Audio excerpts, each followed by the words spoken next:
I wouldn't be surprised that both President Putin and President Xi would themselves be very happy to have the United States of America pulling on the same side of the tug of war, so that you leave it to the Europeans to do their act and to really, as it were, lick their wounds as former colonizers.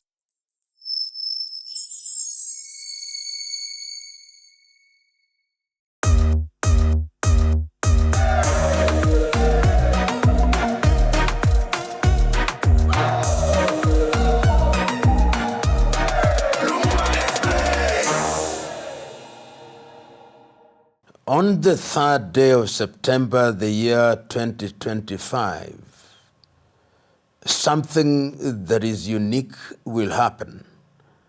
The Russians and the Chinese will have a meeting.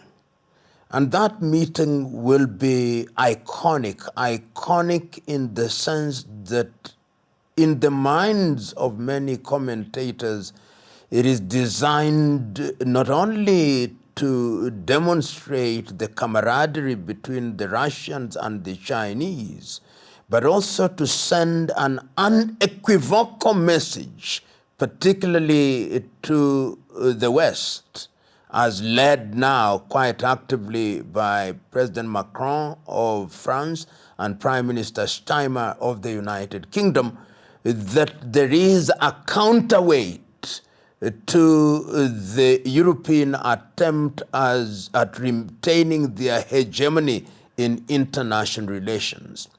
And I think this must be understood in the context that the world is progressively moving towards multipolarity. But the Western world is taking the view that that multipolarity is not a good thing, their rhetoric notwithstanding. And therefore, when it is seen that the Russians and the Chinese are becoming a lot more intimate in terms of their collaboration, I think a few things arise. One, Russia is a nuclear power. China is a nuclear power. And China is the second largest economy in the world. In fact, we can now say that China has become the factory of the world in terms of manufacturing, and it is a power that is beginning to project politically, economically, and even militarily. And it is acquiring new friends through soft power within the Asian region, within the Pacific region, and as far as the continent of Africa and Latin America. Russia is also moving in that direction, that in addition to being a political powerhouse within its neighborhood, there is a sense in which even its economy, which it was assumed would be devastated by the sanctions, appear to be weathering the storm, and it is acquiring new friends or strengthening existing friendships. And we have seen that with their presence in the Sahelian region, their presence in Central African Republic, their presence in Sudan, their presence in different parts of Latin America, and the coming into this intimacy of China, or what one may call Russo-Chinese alliance, is something that I think must worry the West, which begs the question, what is the source of concern? The source of concern must be seen in the context of the fact that as all this is happening, the major European powers are losing their grip. France is losing its grip. In fact, they surrendered their last military outpost in Africa, in Dakar, in Senegal, and they have lost quite a number of their allies in French West Africa. And even La Côte d'Ivoire, which continues to be an ally, they are beginning to receive hostility from the populace. The British are also finding themselves in a similar situation. that the Commonwealth, which they call the Commonwealth of Independent Nations, is a body that is weakening by the day. And we see that even within the United Kingdom itself, there are internal contradictions in the Union. So these are powers, namely the United Kingdom and France, which are losing their grip. The sun is setting on their empires, and they are becoming desperate and fearful, particularly because their populations are also aging, and in many ways their economies are not as vibrant as they ought to be. Another player that must not be ignored in that context is Germany, because Germany in this situation is also beginning to project her power, and is doing so in a very clever way through its organization known as the GIZ. You now find them with footprints across the world and in the continent of Africa, engaging in what is referred to as soft power. So all these factors conjoined must make Europe very worried that how do we deal with a China that is progressively becoming very sophisticated, and is not just trade of goods and services. Look at their military, look at their engagement in the area of cybernation, in the area of artificial intelligence, in the aviation industry, and all these things which defined the fourth and fifth industrial revolution. And if then they have more friends, then it is worrying worrying Europe, and must be a source of concern. And the other thing that must worry Europe in this context is the proxy war that is being prosecuted in Ukraine. That to the extent that the war does not appear to be going according to script, to the extent that the war appears to be going on, to the extent that the United States of America is ambivalent as to how it will behave. It must be remembered that the President of the United States, Donald Trump, was very clear in the early days of his presidency, saying that Europe must now take care of its bills within the North Atlantic Treaty Organization. And we have seen how they have tried to improve their expenditure in the UK, in France, and in Germany. And you have in the United States of America a government that is not as clear as to whether it would cast its lot with Europe. And I remember at one time President Trump, in his quest to ensure that he brokered peace between Ukraine and Russia, reminded Europe that there is a big, beautiful ocean between Europe and the United States of America, saying that we are not necessarily going to join you. If you choose to fight this war, we may sit pretty several thousand miles away and leave you to your fate.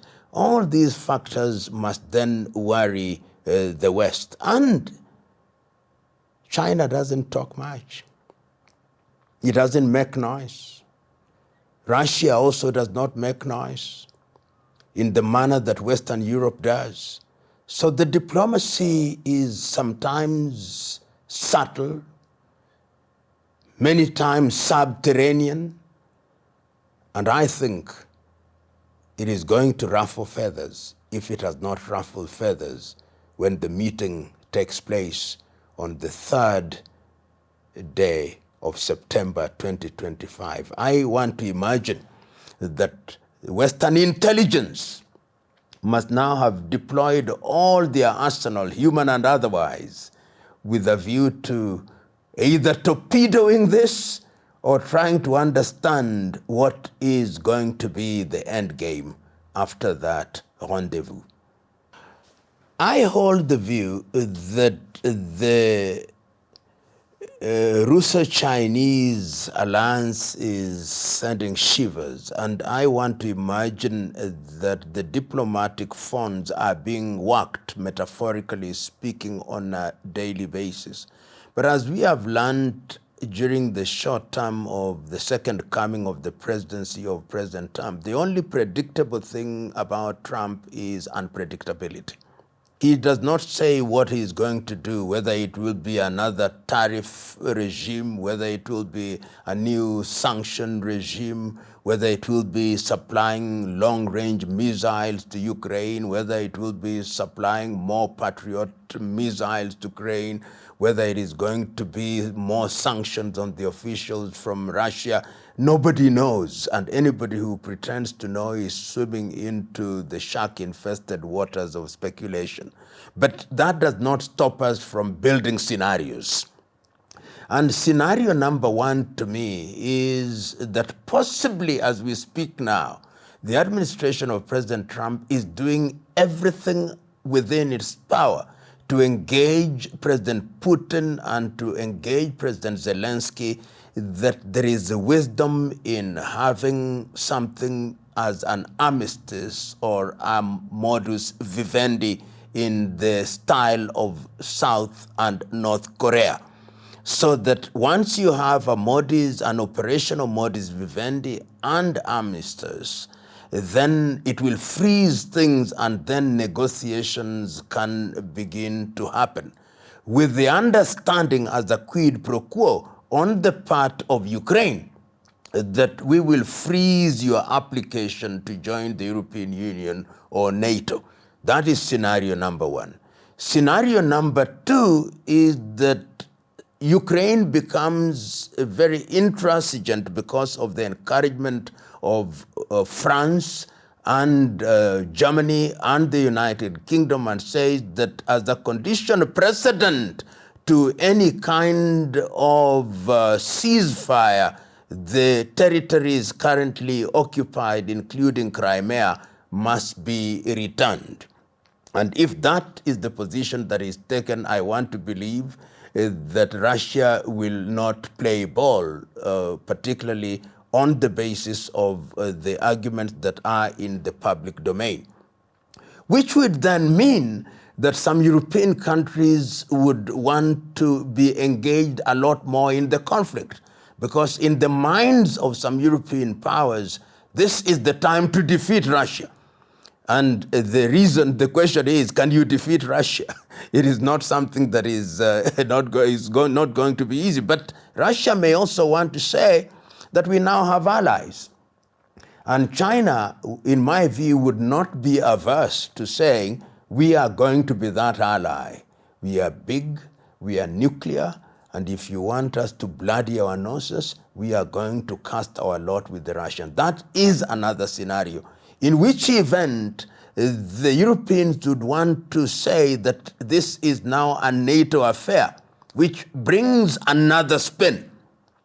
Will the Trump administration then say we are putting boots on the ground? And I don't see appetite for that in the United States, particularly on the basis of extant evidence. So that the United States may very well say, this is a war that is being fought in distant lands. We are not going to be interested in it, and our participation will be very token to the extent that we supply some arms, and particularly because those arms are also giving us access to the natural resources of Ukraine.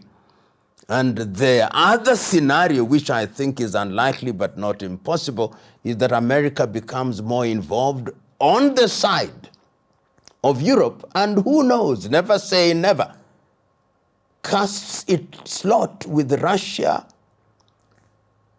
and China and reminds Europe, remember in 1990, we said not 1 inch more, let Ukraine be Finlandized, as we used to say in the early days. Let them be neutral, so that they are neither with Russia in terms of intimacy or with the NATO or the European Union.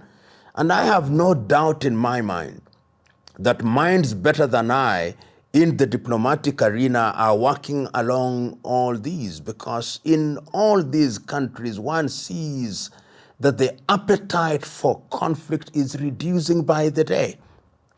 And that appetite is one that ought not to be fed by megalomaniacs or egoists who think that this is the time for yet another conflict in the continent of Europe, whether wittingly or unwittingly. That is what I see happening.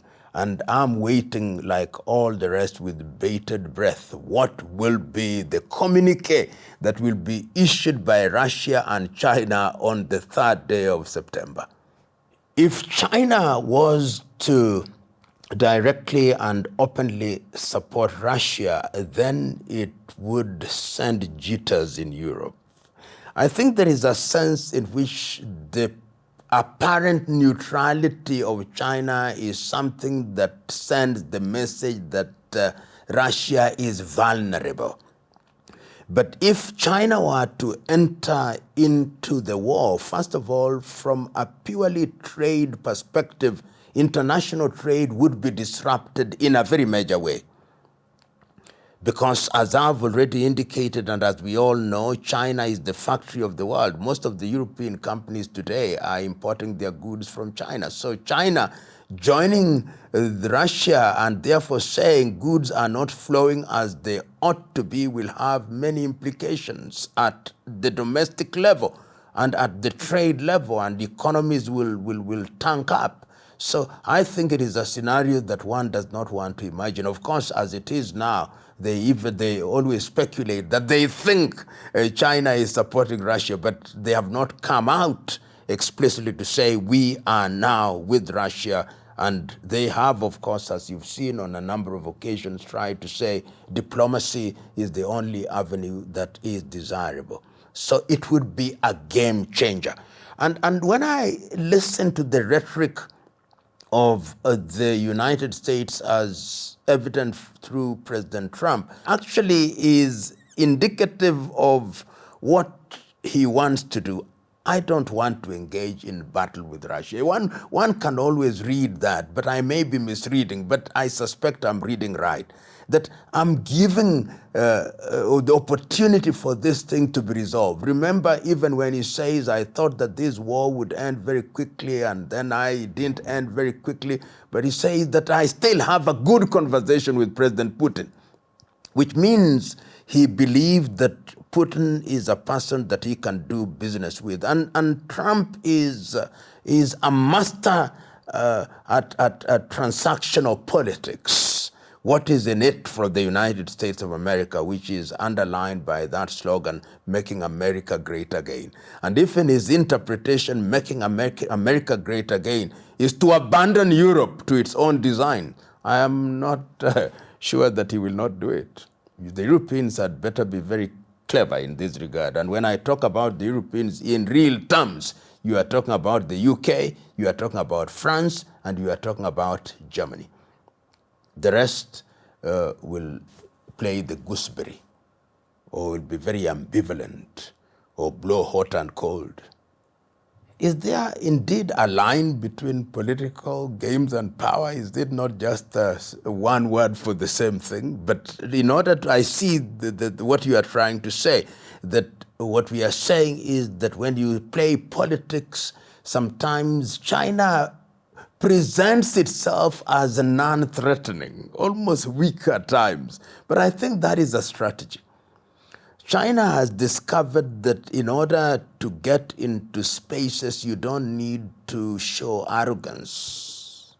You don't need to project raw power, that you can be strong and powerful in a very silent way. And you can see their diplomacy, almost velvet, iron fists in velvet gloves. And I think it is very effective. In the Republic of Kenya recently, when a survey was conducted, 71% of those who were surveyed said that they preferred China to the United States. And how are they projecting this? By being involved in things that touch people's daily lives. They are involved in infrastructure development. They are involved in offering scholarship for people to go and learn in China. They are opening Confucius Institutes in major universities of Africa at a time when the Americans are withdrawing their support through USAID, and the Europeans are following suit. but by reduction of what they call aid, the Chinese are coming, they are saying, we are not even giving you aid. You are just good friends and brothers. Of course, that is not always true, that they are giving it for nothing. There is something in it for them. But that non-threatening approach is what is endearing China as a country to different parts of the world. Not only in the continent of Africa, but you can see it even in Latin America, you can see it in Asia, and you can see the meetings, and you can see the reactive diplomacy. When you see the Americans reacting and having meetings with the Japanese, having meetings with the South Koreans, having meetings with the Filipinos, it is in reaction to the soft diplomacy of the Chinese, which has seen them engage with different parts of people in that neighborhood in the Pacific region. You saw only recently the meeting with the Chinese with the Australians. So it's interesting. There are too many moving parts in this machine called the world, and one can only wait and see, even as the parts continue to move, sometimes in an apparently uncoordinated manner, but coordinated nevertheless. You know, on the 3rd day of September, many things could happen. And I'm one who believes that in international diplomacy, you never say never. And, Trump loves the big stage. And that stage will be large. So if he appears there even for just 1 hour and is part of the photo op and part of the interview that follows, it will be part of his making America great again by having this association with the leading powers in the world, militarily, Russia and China. So never say never. I wouldn't be surprised that both President Putin and President Xi would themselves be very happy to have the United States of America pulling on the same side of the tug of war, so that you leave it to the Europeans to do their act and to really, as it were, lick their wounds as former colonizers. So it's a possibility, and is one that I would myself and many people would love to see, in order to reset international diplomacy and international engagements. You know, the world is in a very interesting space after the World War. You know, the World War II was an occasion for the unquestioned emergence of the US as the hegemon, militarily, economically, so that when the UN is created in San Francisco in 1945, is also a statement that we are the alpha and omega.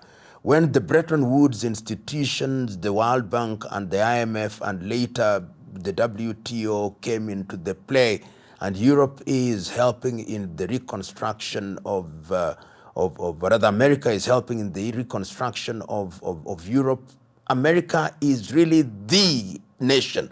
And when they start engaging in different parts of the world after the Nixon presidency with the American Peace Corps, most of whom we knew were also spies, and then of course they are present in terms of organizations such as USAID. America is present everywhere. In health, in education, American cultural centers are being built. I think after the collapse of the Soviet Union in the year 1989 and the reunification, they are actually more energized as a unipolar world, and America remains the hegemon with the Europeans as the lapdog of the United States of America. But something has happened. And there is a book which is very beautiful in terms of defining the rise of China from Deng to Xi. Within 30 years, China quietly, silently has emerged as an economic power. And When that has happened and it has become the second largest economy in the world, replacing Japan and of course leaving the Germans in their wake, then it has redefined many things. And see the Chinese rise not only as traders in the economy, look at their presence in artificial intelligence, look at their presence now in the aviation world with their new aircraft. Look at them now beginning to project military power and having military bases outside of their neighborhood. And look at the intimate relationship that they now have with Russia. In other words, the world is moving towards multipolarity. And that multipolarity is one that has seen the weakening of Europe, so that Europe is losing her spheres of influence. European countries are losing their spheres of influence throughout the world, and they are desperate. And the Americans are also losing their grip in critical areas. See, with the coming into power of President Trump and the disbandment almost of the USID. So they are leaving room, and the vacuum that they are leaving is being occupied now. Occupied by the Chinese, occupied by the Russians, and even there are new pretenders in the bloc that are coming into these places, spaces from the Arab world. The Emiratis and the Qataris and even Turkey are coming into these spaces.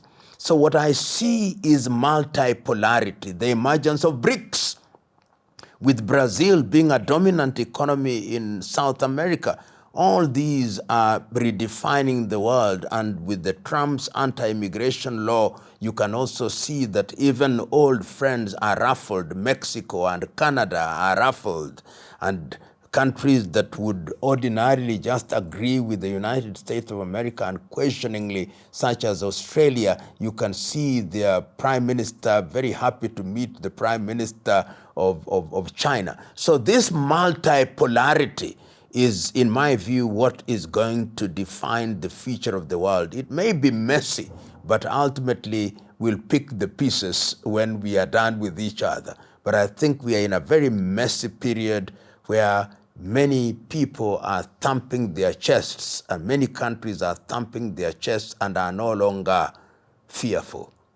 In other words, there is a beautiful saying amongst the Twi in Ghana. The European powers and the Americans have chased what they thought to be the cowards of the world, and they have now met the courage of the cowards. When you corner a cat, the cat turns and can be dangerously courageous. That is what is happening in the world. It is no longer the case that when America or Europe sneezes, the rest of the world goes into a coma. No, they just sneeze back.